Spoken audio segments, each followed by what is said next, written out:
कि होली के शुभ अवसर पर आज दिवाली मनाई जाएगी।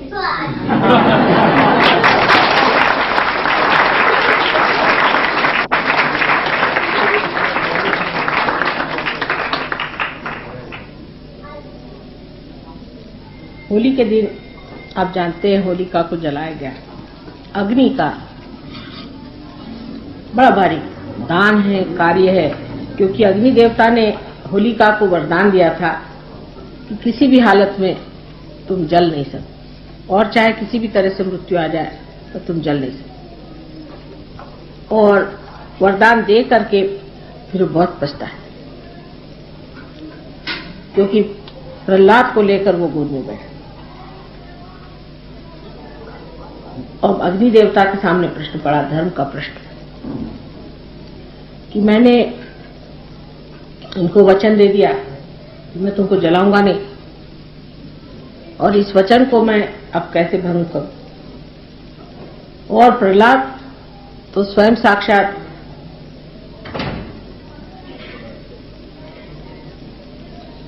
अबोधिता है, स्वयं साक्षात गणेश का प्रादुर्भाव, और इनको किस तरह से जला दे? इनको तो कोई नहीं जला, और मेरे भी शक्ति से परे, ये तो मेरे शक्ति से परे। तो उन्होंने विचार ये किया कि अहंकार कैसा कि इतनी बड़ी शक्ति के सामने मैं अपनी शक्ति थी, कौन सी बात कर सकता? मेरी ऐसी कोई सी भी शक्ति नहीं है जो इनके आगे चल सके। इनकी शक्ति इतनी महान है, तो इनको तो मैं जला सकता ही नहीं, चाहे कुछ भी कर लूं। लेकिन इस वक्त दूसरा बड़ा भारी मेरे सामने धर्म का है। तो कर्तव्य और धर्म, इसमें जो कश्मकश हुई, उस वक्त ये सोचना चाहिए कि धर्म कर्तव्य से ऊंचा है। धर्म कर्तव्य एक सर्वसाधारण कर्तव्य से ऊंची चीज, और उससे भी ऊंची चीज आत्मा का धर्म, यानी जो छोटा परिखी में बंधा हुआ सीमित, जो कुछ भी हमारा वलय है, गोल है, उससे जो ऊंचा गोल है, से जो ऊंचा वलय है, उसको उतरना अगर है तो इस छोटे को छोड़ना पड़े। और यही कृष्ण ने शिक्षा दी। कृष्ण ने कहा कि अगर आपको हित के लिए झूठ बोलना पड़े तो आप झूठ बोल, सच बोलने की बात ठीक है, लेकिन किसी ऊंची चीज के लिए नीची चीज को छोड़ना चाहिए। जैसे कि कोई आदमी आप अंदर आ जाए और किसी को मारना चाहता है, खून करना चाहता है, एक तो उसके अनधिकार चेष्टा है, उससे आपने पूछा ये महाशय ऊपर है, तो आपने कहा कि हाँ है, मतलब सच कह दिया, सच कहना चाहिए, सच कह दिया, तो जाके उसको मार डाले। लेकिन उनकी जान बचाना ये बहुत ऊंची चीज, वो बहुत महत्वपूर्ण बड़ी चीज। उस बड़ी बात के लिए, बड़े ध्येय के लिए ये छोटे जो चीजें हैं इनको छोड़ना पड़े। यही कृष्ण ने अपने जीवन में आगे बताया। कृष्ण के जीवन को बहुत कम लोग समझ पाए, क्योंकि उस जमाने में धर्म की ये दशा हो गई थी कि लोग धर्म को बहुत ही ज्यादा गंभीरतापूर्वक, बहुत उसको सीरियस बना के सब ढुढाचार्य बने कि धर्म बहुत सीरियस चीज, इसमें आदमी को जो है बिल्कुल सीरियसली सब करना, क्योंकि कर्मकांड बढ़ गए। अब कर्मकांड करने में बड़ी आफत रहती है कि अगर आपने इधर से उधर दीप जला दिया तो भगवान जी नाराज, इधर से उधर आपने अगर उदबत्ती जला दी तो भगवान जी नाराज, और लेफ्ट हैंड से आपने कुछ कर दिया तो गया। इन सब बातों की वजह से लोगों में कंडीशनिंग हो गई। और उस कंडीशनिंग की वजह से लोग बड़े गंभीरतापूर्वक धर्म करने लगे, इतने गंभीर हो गए कि उसका आह्लाद, उसका उल्लास सब खत्म। तो राधा जी की जो मेन शक्ति थी वो थी आह्लाददायी, सबको आह्लाद देना, ये उनकी मेन शक्ति। और इसीलिए उन्होंने फिर होली का त्योहार बनाया। कृष्ण ने आकर के जितनी भी पूजाएं थी सबको बंद करके और कहा कि अब पूजा वूजा मत करो, तुम उस आत्मा की ओर बढ़ो जिसको तुम्हें पालेगा। और छोटी छोटी चीजों में मत खोना, शुद्र चीजों में नहीं खोना है, लेकिन ऊंची चीज के ओर अपनी दृष्टि लगाए। अब जो आदमी, मैं तो बड़ा झूठ कभी बोलता नहीं था, कभी कभी ऐसा आदमी ओवर स्पष्ट वक्ता भी हो जाता है और अहंकार में दूसरों को दुखाता भी, या नहीं तो उसी में उसका जीवन सत्यानाश हो जाता। सच भी क्यों बोलना, धर्म भी क्यों करना, कर्तव्य क्यों करना, क्योंकि आपको आत्मा होना है। और किसी भी चीज से आप इस तरह से बंधन में फंस जाएं और उससे आपको सीरियसनेस आ जाए, आप बुढ़ा जाए, इसको बुढ़ाना है, उससे कोई फायदा नहीं। सो धर्म जो है वो आदमी को बिल्कुल पूरी तरह से एकदम जमा देता था, जैसे आइसक्रीम नहीं जम जाती ऐसे जमता। और शक्ति का संचार कैसे, उसका आनंद कैसे लोग उठा, तो उन्होंने रंग वगैरह खेलना शुरू किया। रंग भी सारे जो रंग है आप देखिए कि रंग भी देवी के रंग है, सारे सातों चक्रों के रंग से रंग खेला जाता है। सारे चक्र के रंग ही अपने ऊपर उखाड़ लो, खेलो, उल्लास, आह्लाद, आनंद। गंभीरता पूर्वक बैठने की कौन सी जरूरत है, अगर आप परमात्मा को पाए तो खुश। वल्लभाचार्य के पास एक बार सूरदास जी गए और उनसे अपना रोना, बेचारे वो पार नहीं थे तो रोते ही रहते तो रोना शुरू करा। तो वल्लभाचार्य तो साक्षात श्री कृष्ण ही अंशा बताते, तो उनसे रहा नहीं गया। तो उन्होंने कहा काहे घिघियावत हो, समझ में नहीं आया कि मैं घिघियाते क्यों। तो इसके लिए घिघियाने के लिए और कहीं शब्द नहीं मिलेगा आपको कि हर समय ये रोने की क्या जरूरत है। परमात्मा के प्रेम में आदमी आनंद विभोर हो जाता है। लेकिन ये अंदर से आने वाली एक आह्लाददायिनी शक्ति है जिससे होना चाहिए, न कि ये कि बहुत से लोग आजकल ढोलकी लेकर के और बजाते फिरते हरे राम हरे कृष्णा उस तरह की चीज नहीं। ये उसकी कॉपी है। जो मैंने कल कहा कि रियलिटी और कॉन्सेप्ट में बहुत अंतर है। जो असलियत है उसमें आदमी विभोर होकर के खुश होता है, उसमें कोई अश्लीलता नहीं, कोई गंदगी नहीं है, उसमें कोई जानबूझ करके नाटककारी नहीं। अंदर ही से आदमी खुश होकर के आह्लाद और उल्लास को महसूस करता है। और वही चीज जो है बाद में अनेक आघातों से भी दुखदायी हो गई। सब धर्मों में इसी प्रकार होते हैं। जैसे कि मुसलमानों में आपने देखा है कि वो लोग मारते हैं अपने, खाए हुसैन हम न हुए, सुना होगा। मैंने रोने वाला धर्म, ये धर्म नहीं। जब धर्म में रोना है तो ऐसे धर्म में क्या आनेगा, ऐसे तो रोना ही होता है। सो दुख पाने वाला और दुख देने वाला धर्म हो नहीं सकता। लेकिन ये सब धर्मों में ऐसी बातें आ गई, हिंदू धर्म में भी आ गई। मैंने ये कि जो आदमी बिल्कुल मरगिल्ला हो वही बड़ा भारी साधु संत मानने लगे। देखो मरगिल्ला होना चाहिए, उसकी हालत ये होनी चाहिए कि उसको एक उद्विग्नता होनी चाहिए और वो ऐसी दशा में होना चाहिए कि आधा पागल आधा अच्छा। कभी भी उठा डांस करना शुरू कर दिया या कभी रोने को बैठ गया, दुबला पतला हड्डियां, उसकी पिचका हुआ मुंह, 50 उसमें झुर्रियां पड़ी हुई, आंखें बिल्कुल बल्ब के जैसे बाहर, तेज, तंदुरुस्ती चौपट और हर तरह की उस पर दुर्दशा। ऐसा आदमी कभी भी धार्मिक नहीं होता। प्रसन्न चित्त होना चाहिए, खिली हुई तबीयत, खुला हुआ हृदय और प्रकाश जैसे उसके अंदर से बह रहा। तो होलिका का दहन बाद, जैसे मैंने कल कहा, आज से यही तय कर लें कि अब होली जो है ये दिवाली हो जाएगी। इसका आनंद जो है विभोर होना।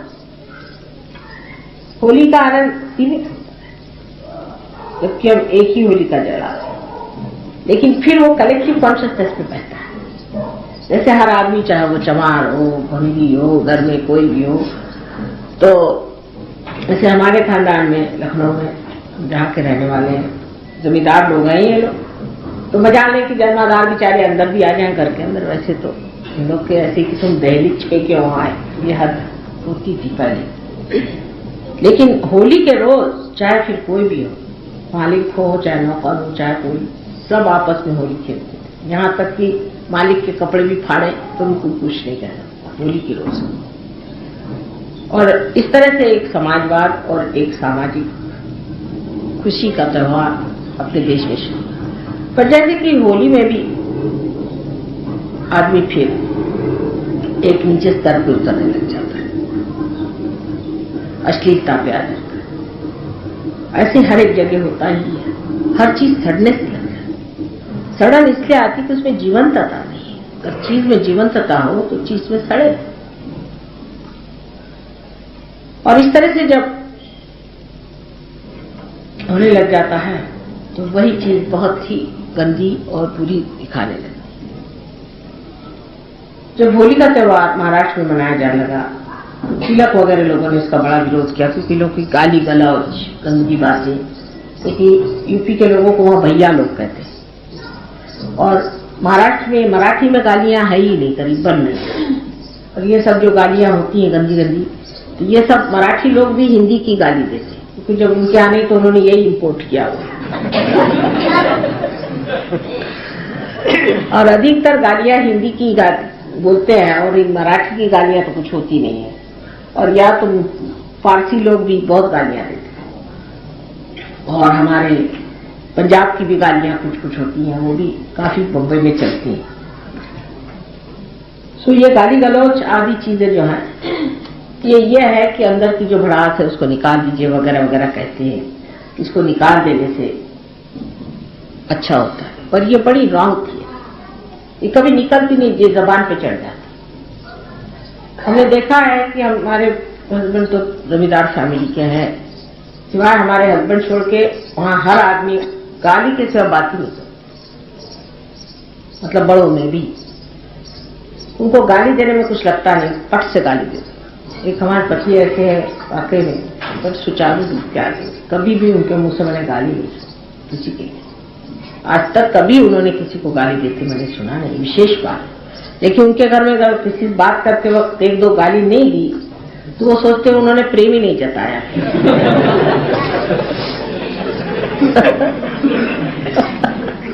वहां तरीका ये है कि दोस्त को मिलेंगे तो 50 पहले गाली देंगे, उसके बाद फिर गले मिलेंगे। तो वो यही चीज से फिर वो चढ़ जाती गाली। उसका नुकसान भी बहुत हो जाता है कि चीजें अगर चढ़ जाए जीभ पे तो जिह्वा में शक्ति नष्ट हो जाए। जिह्वा का आदर नहीं होने से आप जो बोलते हैं वही झूठ होएगा। जो आदमी मुंह से गाली नहीं देता है उसके जिह्वा पे शक्ति होती है। आपने बहुत बार देखा होगा कि भाषण करते करते कुछ कहना भी होता है तो मैं ठिठक जाती हूँ कि कहीं ऐसा न हो कि जो बातें जैसे ईसा मसीह ने कही थी कि सुअर के आगे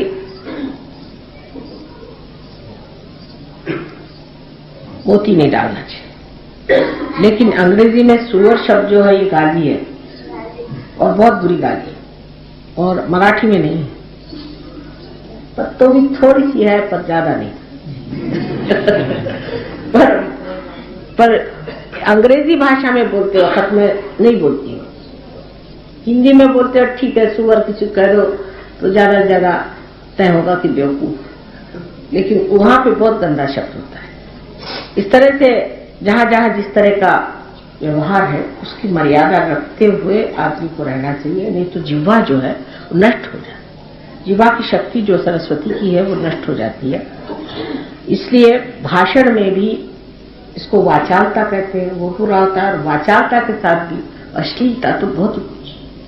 तो एक हम लोग सुबोध घराने के हैं और सुबोध घराने के लोगों में एक तरह की सभ्यता, डिसेंसी होनी चाहिए और उस सभ्यता को लेकर के हम लोग गाली गलौज से बात नहीं करें।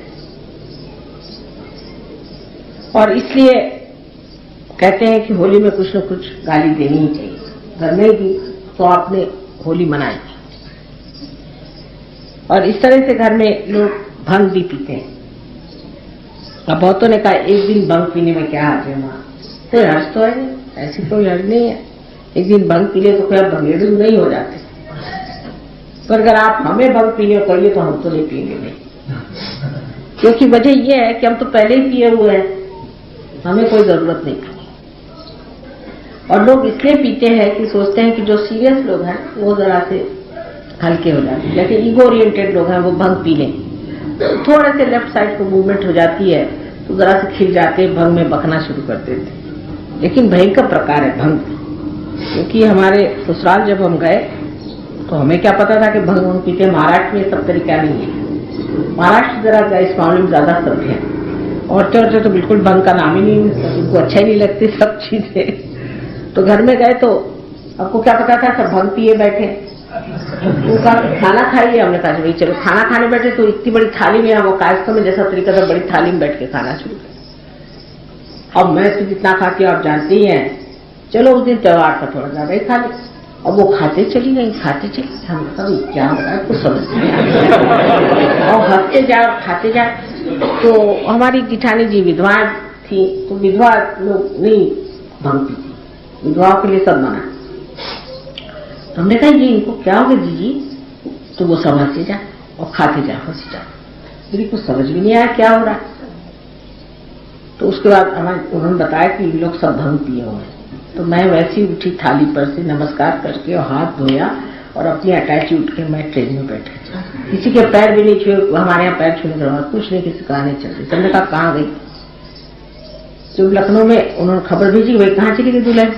तो हमने कहा सब भंग पिए हुए थे, इन लोगों से क्या बात हम करते। तब चले हमने कहा सबको भंग ही पीने दी। तो बात यह है कि भंग वंग पीने की सहयोगी कोई जरूरत नहीं, जब चाहे तब मन में ही भंग पी ली। भंग का जो उपयोग है लेफ्ट साइड में जाने का, वो हम लोग ऐसे ही कर सकते। मतलब ये कि कोई अगर आदमी बड़ा इगोरिएंटेड है, बहुत ड्राई है, शुष्क है, गंभीर है, तो उसके लिए सहयोग में पूर्ण व्यवस्था है कि वो अपने आज्ञा चक्र को ठीक कर ले। आज्ञा चक्र को अगर वो इसी तरह से खुलवा ले, अपनी आज्ञा चक्र को ठीक कर ले, तो वो लेफ्ट साइड में काफी है। निद्रा के समय अगर आज्ञा चक्र को घुमा करके सो जाए तो अच्छे से निद्रा आ जाए। और अगर उसको फिर भंग की दशा से निकलना है तो फिर आज्ञा चक्र को कस ले तो फिर राइट साइड में। तो जब अपने ही हाथ में सारी चीज पड़ी हुई है, जब हमारी सारी ही शक्ति हमारे अंदर समाई हुई है और जब उसका पूरा ही ज्ञान हमको मालूम है कि कौन सा स्विच किस वक्त घुमाने का है, तो इस बाहर की चीजों का अवलंबन करने की जरूरत नहीं। तो उस वक्त में भंग हो सकता है, जस्टिफाइड थी शायद कृष्ण के जमाने में, लेकिन कृष्ण भी पीते नहीं थे, खाते हैं शायद, पता नहीं क्या करते जो। सो उन्होंने ये किया, लेकिन बाकी लोगों को जरूरत पड़ी, क्योंकि जो सीरियस लोग थे उनको जरूरत थी कि भंग पिए, जिससे क्योंकि मिस आइडेंटिफिकेशन है, हम राजा साहब हैं, हम महारानी साहब हैं, हम घर के मालिक हैं, हम फलाने हैं, हम कैसे मेहतर से मिले? मैं मेहतर तो करके झाड़ू लगा। तो उसके लिए ये कि पहले तुम भंग पियो तो मेहतर और तुम एक हो जाओ। भूल ही जाओ कि तुम मेहतर हो और वो राजा। इसलिए भंग पिला देते थे कि तुम्हें होश ही न रहे कि तुम कौन हो, क्योंकि इससे आइडेंटिफिकेशन बने हुए हैं कि हम फलाने हैं, हम डिगाने। भंग पी लिए तो सब एक हो। अब इसी का उल्टा हिस्सा ऐसा है कि जब कबीरदास जी ने कहा कि सुरती जब चढ़ती है तब सब एक जात हो जाते हैं, तो उन्होंने सोचा कि जब तंबाकू आदमी खाता है तो वो भी एक जात हो जाती है, तो उन्होंने तंबाकू का नाम सुरती रख दिया। जब हिसाब नहीं लगा पाए तो उनका तंबाकू ही सुरती होगी, क्योंकि तंबाकू जब खाते हैं, जब जिसको तंबाकू तलफ होती है, तो वो चाहे राजा हो, उस वक्त में अगर कोई गरीब भी बैठा हो तो भी उससे कहा भाई तंबाकू हो तो दो थोड़ी मुझे, वो मांग लेता है। इसलिए वो कहा ये तंबाकू चीज छुटकी हो सकती क्योंकि इसमें राजा रंक नहीं रह जाता। ये इंसान की खासियत है, किसको कहाँ जाके मिलाएगा वो वही जाने। लेकिन होली का जो विशेषता है पर्व, इसमें ये याद रखना चाहिए कि दिवाली अगर इसे बनानी है तो इसमें डिसेंसी के साथ होगा, इंडिसेंट काम नहीं, अश्लीलता बिल्कुल नहीं आनी चाहिए। अश्लीलता आ गई तो फिर वो होली नहीं हुई श्री कृष्ण की, नहीं, वो तो होली हुई ऐसे लोगों की जो पार हो जाते हैं होली खेलते वक्त कोई सी भी अश्लीलता ना, यानी ऐसे जैसे सहयोग में हम स्त्री पुरुष होली नहीं खेलते, पुरुष पुरुषों के साथ और से औरतों, सहयोग में भाभी देवर में हो सकता है। उसका भी एक नियम है, आप जानते हैं कि जो औरतें बड़ी हैं वो अपने से छोटों के साथ खेलते, और जो बड़े हैं, अगर बड़े पुरुष हो तो उनके साथ स्त्री अगर छोटी हो तो वो होली नहीं खेल सकती, ना किसी भी तरह का व्यवहार पर्दा होता है। उससे उलट अगर स्त्री बड़ी हो तो उसके साथ में पुरुष का व्यवहार जो है खुला होता है, ये अपने और मानी होता है। इसलिए भाभी देवर में होली होती है, लेकिन जेठ और दुल्हन में नहीं हो सकती, जेठ से पर्दा होता है। और ये कायदा आपको आश्चर्य होगा सारे हिंदुस्तान में है, और वो अपने आप ही चलता है, हम लोगों के अंदर अंतर्हित है, हमारे संस्कारों में बैठा है, क्योंकि अपने यहाँ उल्टा काम होता नहीं अधिकतर कि भाई जैसे इंग्लैंड में आप देख लीजिए कि 80 साल की बुढ़िया है वो 18 साल के लड़के से शादी करेगी, 80 साल की, उनको कोई हर्जा नहीं। अपने यहाँ कोई सोच भी नहीं सकता कि ये भगवान ये कैसे, मैंने ये अपनी बुद्धि नहीं है इस चीज से। तो इधर ये तो सब चीजें होती नहीं, हमारे संस्कारों की वजह से जो हमारे अंदर बिल्कुल नीत है, ये अंदर बैठे हुए हैं जिसकी कोई हक नहीं, उसकी वजह से हम बचे हुए कि भाई 80 साल की कोई भी स्त्री हो तो माँ हो ही गई, उसको तो माँ मानना ही हुआ, माँ क्या हुई, नानी हो गई। तो उनसे ऐसे दिमाग में किसी भी बेवकूफ के भी दिमाग में ऐसी बात नहीं आती, कितने भी पतित आदमी के भी दिमाग में ऐसी बात नहीं आती, और इतनी बुढ़िया औरत के भी दिमाग में ऐसी बातें कभी आएंगी। तो हमारे जो संस्कार हैं, भारतीय संस्कार हैं, इन्हीं की वजह से हम लोग धीरे धीरे पूरी तरह से परिपक्वता में आते हैं। वो लोग परिपक्व नहीं हो पाते, उनकी उम्र हमेशा गधे 25 में ही रहती है, उससे ऊपर नहीं उठ पाते। हम लोग परिपक्व हो जाते क्योंकि हमारे अंदर के संस्कार ऐसे हैं कि जो बांध लेते हैं हमको पूरी तरह से। जैसे कि एक पेड़ है, वो कायदे से अगर बढ़े तो परिपक्व हो जाएगा, और अगर हवा में लटके तो परिपक्व नहीं हो सकता। वो बूढ़े भी होते जाते तो भी उनमें बचकानापन जाता ही नहीं है। और जो हिंदुस्तानियों का संबंध भी वेस्टर्न लोगों से आता है, उससे आता, वो भी कुछ वैसे ही हो जाते, मैंने देखा। उनकी भी बूढ़ा औरतें, बड़ी बड़ी लड़कियां होंगी, वो भी वही बेवकूफी की बातें करेंगी जो कि लड़कियां बात करें। उनके भी समझ में, सूझबूझ में परिपक्वता नहीं है। और इस परिपक्वता को पाने के लिए मनुष्य को चाहिए कि वो जो कायदे कानून बने हुए उसको चलाए, और उसमें बहुत ही आनंद की बात है, कोई गड़बड़ी हो सकती, कुछ अपने समाज में दोष नहीं आ सकता। तो होली का जो ये हिस्सा है इसको सहयोग में छोड़ देना पड़ेगा, अश्लीलता का, और होली का जो प्रेम का हिस्सा है उसे अपनाना चाहिए कि बगैर भंग पिए हुए ही हम सब एक हैं, ये भावना आप जानते हैं। इस वक्त विशेष रूप से गले मिलना चाहिए क्योंकि कृष्ण का सारा कार्य प्रेम का था, प्रेम को पूरी तरह से लूटने के लिए उन्होंने, क्योंकि उन्होंने कहा यह सब परमात्मा की प्रेम की लीला है, इसलिए सीरियसनेस नहीं है। लीला, लीलाधर, जिसने लीला को धारणा किया वो श्री कृष्ण थे, और इसलिए उन्होंने कहा कि सब चीज को लीला स्वरूप देखा। वाइब्रेशंस में देखो लीलाधर, और ये लीलाधर की जो लीला है उसमें अश्लीलता कहीं नहीं आती। और हमारी जो संस्कृति सीधी सरल बैठी हुई है, इन लोग की उल्टी खोपड़ी है। जैसे औरतें जो हैं वो बदन खोल के घूमेंगी, और मर्द तो हो और एक आध औरत आ जाए तो फौरन वो अपने कोट के बटन लगाएंगे। हमने कहा भाई मर्दों के कोट के बटन की क्या जरूरत है, औरतों को कायदे से पल्ला लेना चाहिए। और इनकी सभी संस्कृति उल्टी पुल्टी बैठी हुई है, और वो कुछ बैठी गई है, वो जमेगी, और धीरे धीरे सहयोग में आने से वो लोग जम रहे हैं। और अब आप लोगों की जो संस्कृति उसको आप कृपया न छोड़ें। सहयोग के लिए बहुत महान चीज है कि आप हिंदुस्तानी भी हैं और आपके पास संस्कृति की बड़ी भारी एक धरोहर वस्तु है, उसको आप पकड़े, पकड़ के उसी चीज पे जमे और उसी पे आप परिपक्वता पाए। लेकिन इसका बिल्कुल मतलब नहीं कि आप ढूढ़ाचार्य बनिए या किसी तरह से आप बहुत सीरियस आदमी। प्रसन्न चित्त, आपकी माँ जब हंसती तो आप देखा है कभी कभी तो 7 मंजिल की हंसी आती है हमको। सब लोग हैरान होते हैं कि गुरु लोग तो कभी मुस्कुराते भी नहीं है, माँ चुप हंसती रहती है और उनके मुंह पे मुस्कुराहट तो कभी जाती है। मैं तो 1 मिनट से ज्यादा सीरियस नहीं हो सकती, जब सीरियस भी होती तब भी नाटक रहता है।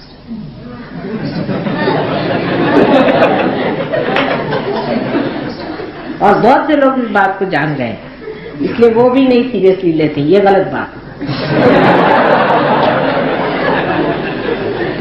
तो कृष्ण ने ये चाहा कि जो कुछ भी गलत सलत हो गया है राम के जीवन की वजह से, राम का जीवन बहुत आदर्श, बहुत ऊंचा, बहुत गंभीर, तो उन्होंने देखा कि अब ये सब लोग राम बने जा रहे।